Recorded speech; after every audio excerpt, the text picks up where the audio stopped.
Hello future leaders, welcome to this channel. मेरा नाम है Yuvraj Singh Shekhawat and before starting this interesting lecture always remember one thing, be a spokesperson for India. अब हुआ क्या है, India ने फिर से पाकिस्तान को आईना दिखाया है और इस बार यूनाइटेड नेशन सिक्योरिटी काउंसिल की मीटिंग हो रही थी। उसके दौरान जो हमारे रिप्रेजेंटेटिव हैं, यानी कि जो इंडियन एनवॉय हैं यूनाइटेड नेशन सिक्योरिटी काउंसिल की तरफ, यानी यूएन की तरफ, उन्होंने पाकिस्तानी डेप्यूटी पीएम को झाड़ा, क्रिटिसाइज किया। जिस तरीके से उन्होंने दोबारा से जम्मू कश्मीर के इशू को उठाया है यूनाइटेड नेशन सिक्योरिटी काउंसिल पे, और उन्होंने साफ साफ ये भी कहा कि आप हमें बता रहे हैं कि जम्मू कश्मीर में सिचुएशन कैसी है, आपको खुद के घर में झांक लेना चाहिए कि किस तरीके से आप एक ग्लोबल सेंटर बने हुए हैं टेररिज्म के लिए। और मैंने आपको हमेशा बताया है कि जब भी पाकिस्तान बात करता है कि हम इंडिया के साथ में हमारे रिश्ते सुधारना चाहते हैं, हम डिस्कशंस चाहते हैं, हम डेलिब्रेशंस चाहते हैं, तो उनका मुद्दा होता है सिर्फ एक, और वो होता है जम्मू कश्मीर। अब उसका परफेक्ट एग्जाम्पल मैं आपको दिखाता हूं।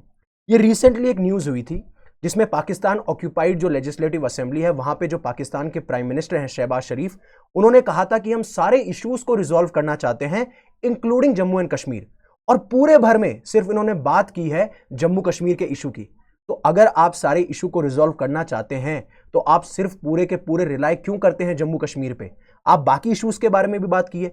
आपने क्या स्टेप्स लिए टेररिज्म को एड्रेस करने के लिए? आपने आगे से क्या स्टेप्स लिए जिससे कि इंडिया के साथ आपके रिश्ते अच्छे हो सके? आप कभी उनके बारे में बात नहीं करते, और वही सेम चीज इन्होंने रिपीट की है अब यूनाइटेड नेशन सिक्योरिटी काउंसिल की मीटिंग में। और आपको एक खास बात और पता होनी चाहिए, मैंने पहले भी आपसे कवर किया है कि जो यूनाइटेड नेशन सिक्योरिटी काउंसिल है उसका अभी पाकिस्तान नॉन परमानेंट मेंबर बना है, राइट? तो ये चीज प्लीज ध्यान में रखिएगा। अब पहले भी ये अटकलें लगाई गई जब इंडिया ने एक और बार पाकिस्तान के जो डेप्यूटी पीएम हैं उनके जो रिमार्क्स थे कि relevant T word is terrorism not tango, तो वो ये कह रहे थे, जो डेप्यूटी पीएम है वो ये कह रहे थे कि हम चाहते हैं कि इंडिया के साथ हमारे रिलेशनशिप अच्छे हों, it is two for tango. But India ने करारा जवाब दिया और इंडिया ने कहा कि this T stands for terrorism. और जब तक आप ये टेररिज्म का जो इशू है जो पूरे वर्ल्ड को प्लेग कर रहा है, पूरे वर्ल्ड को इफेक्ट कर रहा है, अगर आप इसको एड्रेस नहीं करेंगे, जब तक हम आपके साथ में वार्तालाप, डिस्कशंस, डेलिब्रेशंस और कोई भी रिलेशन मेंटेन नहीं करना चाहते हैं। ये वो साफ साफ कहते हुए आए हैं। अब फॉर एग्जाम्पल ये ग्लोबल टेररिज्म इंडेक्स है, मैं आपको फिर जस्ट एक एग्जाम्पल देना चाहूंगा। ये मतलब कॉम्प्रहेंसिवली एनालाइज करता है कि टेररिज्म का क्या क्या इंपैक्ट है कंट्रीज के ऊपर, और इसके 4 मेजर इंडिकेटर्स होते हैं। पहला इंडिकेटर अगर मैं आपको बताऊं कि क्या कितने इंसिडेंट्स हुए, दूसरा कितने लोग मारे गए, तीसरा कितनी इंजरीज हुई, चौथा कितने होस्टेजेस रखे गए या बनाए गए, बंदी बनाए गए, राइट?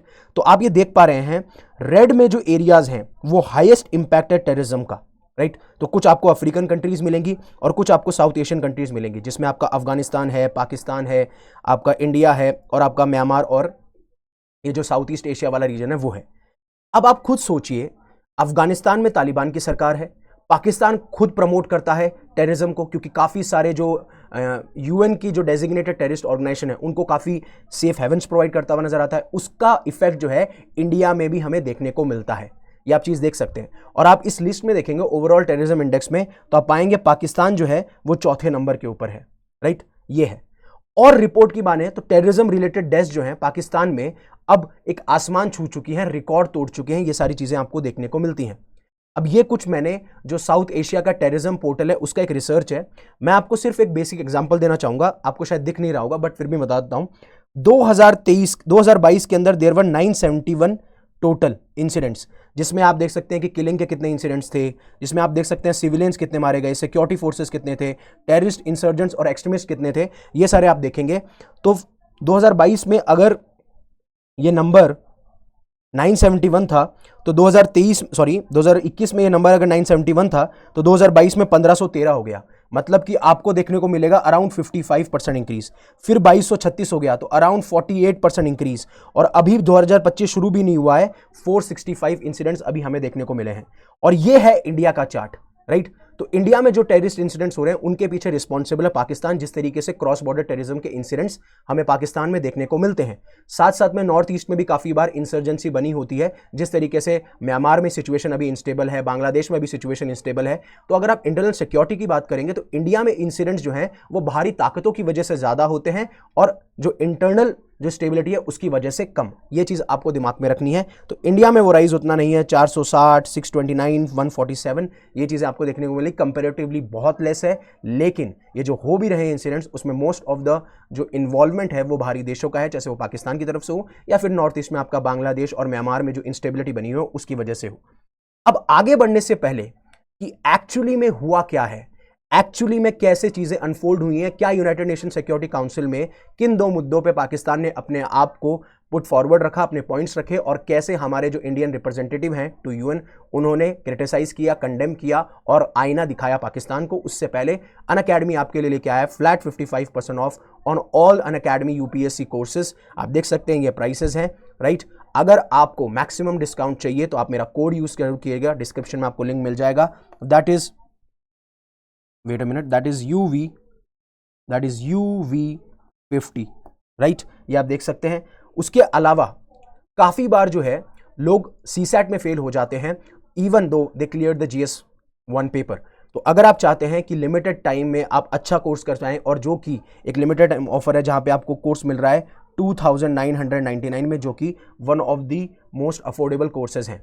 साथ साथ में जैसे मैंने आपको बताया कि आप किसी भी बैच में जाते हैं, जैसे कि प्रारंभ 2026 हिंदी बैच है, आरंभ 2026, इग्नाइट 2026, अगस्त 2027, ये सारे बैचेस हैं जो हमारे चल रहे हैं। आप किसी भी बैच में एनरोल करते हैं अपनी लैंग्वेज के हिसाब से तो आपको बाकी सारे बैचेस का एक्सेस मिलता है, राइट। अब आगे शुरू करते हैं।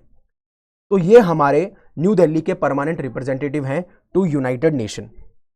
अब जो यूनाइटेड सिक्योरिटी काउंसिल की मीटिंग हो रही थी तो दो मुद्दे थे, एक जम्मू कश्मीर का मुद्दा था और एक पाकिस्तान किस तरीके से अपने आप को कॉन्ग्रेचुलेट कर रहा था कि हमने कैसे स्टेप्स लिए हैं इनडायरेक्टली जिससे कि जो ग्लोबल टेररिज्म है वो खत्म हो रहा है। यानी कि हम ऐसे स्टेप्स लेते हुए नजर आ रहे हैं, चाहे हमारा देश हो या फिर हम बड़े लेवल पे हम ऐसे स्टेप्स ले रहे हैं। और अभी मैंने आपको रिपोर्ट्स दिखाई जहां पे देखने को मिला कि किस तरीके से टेररिस्ट इंसिडेंट्स बढ़ रहे हैं, किस तरीके से टेररिस्ट इंसिडेंट्स की वजह से जो किलिंग्स हैं, इंजरीज हैं वो बढ़ रही हैं, उनका डेटा बताया, उनका नंबर बताया। और किस तरीके से अगर आप कंपेयर करेंगे 2022 से 2023 में अराउंड 52% इंक्रीज, फिर उसके बाद में 56% इंक्रीज हमें देखने को मिलते हैं पाकिस्तान के अंदर when it comes to terrorist incidents. तो ये सारी चीजें कहते हैं कि आप तो ग्लोबल सेंटर हैं टेररिज्म का और आपको अपने आप को कॉन्ग्रेचुलेट करने की कोई बात नहीं है। आप अपने आप को कॉन्ग्रेचुलेट मत कीजिए, आप अपने शोल्डर पे पैट मत रखिए, अपने आप को कॉन्ग्रेचुलेट मत कीजिए। ये सारी चीजें वो कहते हुए नजर आते हैं क्योंकि आप ही उस इशू को पनपने दे रहे हैं जो इशू पूरे वर्ल्ड में एक बहुत बड़ा मेजर आप कह सकते हैं प्लेग की तरह है, मेजर बीमारी की तरह है जो पूरे वर्ल्ड को खोखला कर रहा है, राइट। फिर उसके बाद में किस तरीके से पाकिस्तान की सुप्रीम आयरनी दिखती है। मतलब एक तरफ तो वो ये कहते हैं कि हम ऐसे स्टेप्स ले रहे हैं जिसकी वजह से टेररिज्म डिक्रीज हो रहा है, और एक तरफ आपके ही देश में और आपके ही लोग जो है वो क्रॉस बॉर्डर टेररिज्म करा रहे हैं, चाहे वो अफगानिस्तान के अंदर हो, चाहे वो इंडिया के अंदर हो, चाहे इस रीजन के अंदर हो, और या फिर आपके खुद के देश के अंदर हो। मतलब जो बीज आपने बोया अब वो बीज आपको ही खा रहा है। ये सारी चीजें वो कहते हुए नजर आते हैं। और स्पेशली जब इशक दर जो वहां के फॉरेन अफेयर्स मिनिस्टर हैं और जो डेप्यूटी प्राइम मिनिस्टर हैं, उन्होंने जब जम्मू एंड कश्मीर की तरफ रिमार्क्स बताए, मैं उसके बारे में बताऊंगा कि इंडिया ने कैसे रिप्लाई किया। तो एक डिबेट चल रही थी जिसमें कि हम ये प्रैक्टिस कर रहे थे कि मल्टीलैटरलिज्म, कि कैसे देशों के साथ में हमारे बहुत सारे देशों के साथ में हम हमारे रिश्ते बनवाएं, या फिर ग्लोबल गवर्नेंस, ग्लोबल लेवल पे कैसे एडमिनिस्ट्रेशन रन होना चाहिए, उसको कैसे गवर्न किया जाए, उसको चेयर कर रहा था चाइना। तो वहाँ पे पाकिस्तान को ये कहा हमारे हरीश साहब ने, जो कि हमारे यूएन रिप्रेजेंटेटिव हैं, उन्होंने ये कहा कि पाकिस्तान तो ग्लोबल एपी सेंटर है टेररिज्म का, यहीं से पनपता है टेररिज्म, और आप 20 से ज़्यादा ऐसी ऑर्गेनाइजेशन को सेफ हेवन प्रोवाइड करते हैं, चाहे से वो आपका जैश ए मोहम्मद हो, चाहे से वो आपका हरकते मुजाहिदीन हो, इन सारे लोगों को आप सपोर्ट करते हैं जिसकी वजह से स्टेट बॉर्डर टेररिज्म हमें देखने को मिलता है। और इसीलिए वो कह रहे थे कि आप अपने आप को कॉन्ग्रेचुलेट करना बंद कीजिए, क्योंकि आपके कारण हम सारे लोग जो हैं इस रीजन के जो लोग हैं स्पेशली इंडिया, हम विक्टिम हैं जिस तरीके से आप क्रॉस बॉर्डर टेररिज्म को आप प्रमोट करते हुए नजर आते हो इन ग्रुप्स के थ्रू, जैसे मोहम्मद और हरकत मुजाहिदीन अमंग बहुत सारे आपको ग्रुप्स देखने को मिलेंगे। अराउंड यहाँ पे 20 यूएन डेजिग्नेटेड टेररिस्ट ग्रुप्स हैं जिनको सेफ हेवन प्रोवाइड किया जाता है। फिर दर जो है, राइट, जो इनके फॉरेन अफेयर्स मिनिस्टर हैं, जो डेप्यूटी प्राइम मिनिस्टर हैं, वो ये कहते हैं कि जम्मू एंड कश्मीर एक दूसरा मुद्दा है जो कि एक खुले घाव की तरह है, ओपन वाउंड की तरह है, और ये प्रेजेंट करता है थ्रेट, खतरा प्रेजेंट करता है इंटरनेशनल पीस और सिक्योरिटी की तरफ।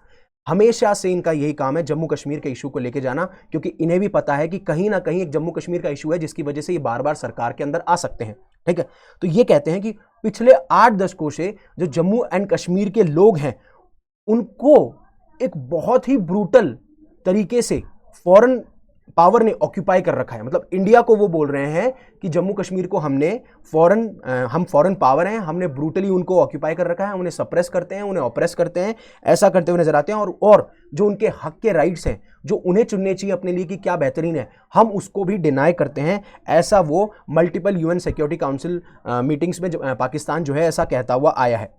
अब जो हमारे यूएन जो रिप्रेजेंटेटिव वो ये कहते हैं कि आप प्लीज काउंसिल का टाइम वेस्ट मत कीजिए इन मुद्दों के ऊपर, क्योंकि आपके पास में कोई भी जस्टिफिकेशन नहीं है, आपके पास में कोई भी वैलिड लीगल डॉक्यूमेंट्स नहीं है, आपके पास में कोई रिपोर्ट्स नहीं है जिससे कि आप ये शो कर सकें कि हम ऐसा कर रहे हैं या फिर हम सिविलियंस को सप्रेस कर रहे हैं जम्मू कश्मीर के अंदर। और उन्होंने ये भी कहा कि जम्मू कश्मीर इनएलिएबल पार्ट है, इनसेपरेबल पार्ट है और इंटीग्रल पार्ट है हमारे इंडिया का, और पाकिस्तान की जो प्रेजेंस है इस रीजन में वो इलीगल ऑक्यूपेशन है, ना कि हमारी। इसलिए हम कहते हैं कि it is illegally occupied by Pakistan, that is POK, right. और जिस तरीके से पाकिस्तान के कैंपेन रहे हैं पास में मिस इन्फॉर्मेशन और डिस इन्फॉर्मेशन के, ध्यान रखिए, मिस इन्फॉर्मेशन का मतलब है जब आप अवेयर नहीं है लेकिन आप इनएक्यूरेट और फॉल्स फैक्ट्स को प्रेजेंट कर रहे हैं, और डिस इन्फॉर्मेशन का मतलब है कि आप अवेयर हैं कि जो फैक्ट्स और जो फॉल्सहुड या फिर जो फॉल्स लाइज या फिर हम झूठ जो फैला रहे हैं, जो फैक्ट्स हम फैला रहे हैं, वो हमारा इंटेंट है, आप अवेयर हैं कि ये हम इसलिए फैला रहे हैं क्योंकि हम किसी को हार्म करना चाहते हैं। तो ये जो चीज़ है, इस वजह से जो पाकिस्तान के कैंपेन रहे हैं, ये ग्राउंड्स पे फैक्ट को चेंज नहीं कर देता है कि आप क्या कर रहे हैं। और साफ साफ हरीश साहब जो हैं वो ये पॉइंट आउट करते हैं कि जिस तरीके से जम्मू कश्मीर में रिसेंटली इलेक्शंस कंडक्ट करवाए गए पीसफुली, साथ साथ में जो लोगों का पार्टिसिपेशन रहा, वो यही रिफ्लेक्ट करता है कि जम्मू कश्मीर के लोग हमसे खुश हैं और जम्मू कश्मीर में जो डेमोक्रेसी है वो वाइब्रेंट है, अनलाइक पाकिस्तान, राइट। वो साफ साफ कहते हुए आते हैं कि जम्मू कश्मीर में जो डेमोक्रेसी है वो वाइब्रेंट है, वो स्ट्रॉन्ग है, ऐसा नहीं जैसे कि हम पाकिस्तान में देखते हैं। तो होपफुली आपको ये सब समझ में आया होगा जो मैं कहने की कोशिश कर रहा हूँ, जिसमें मैंने आपको ये बताया कि किस तरीके से इंडिया ने पाकिस्तान को आईना दिखाया है, जब वो एक तरफ ये कहते हैं कि हम टेररिज्म को स्टॉप कर्ब करने के लिए बहुत सारे स्टेप्स ले रहे हैं, और एक तरफ उनके देश में भी टेररिज्म के इंसिडेंट बढ़ रहे हैं, साथ साथ में पूरा रीजन जो है वो इनस्टेबल बन रहा है। इसलिए कहा गया है ग्लोबल सेंटर ऑफ टेररिज्म। और जिस तरीके से हमेशा पाकिस्तान जम्मू कश्मीर के इशू को रेस करता रहता है, उसके लिए भी हमारे रिप्रेजेंटेटिव ने एक करारा जवाब दिया है। तो होपफुली आपको पूरा आर्टिकल समझ में आया होगा। अगर आपको समझ में आया तो प्लीज़ इसे लाइक कीजिए, शेयर कीजिए अगर आपकी लाइफ में वैल्यू ऐड करता है और आपको लगता है किसी और की लाइफ में वैल्यू ऐड कर सकता है, और हमारे चैनल को सब्सक्राइब कीजिए। Again thank you very much for giving me your precious time. Stay safe, stay happy, शब खैर।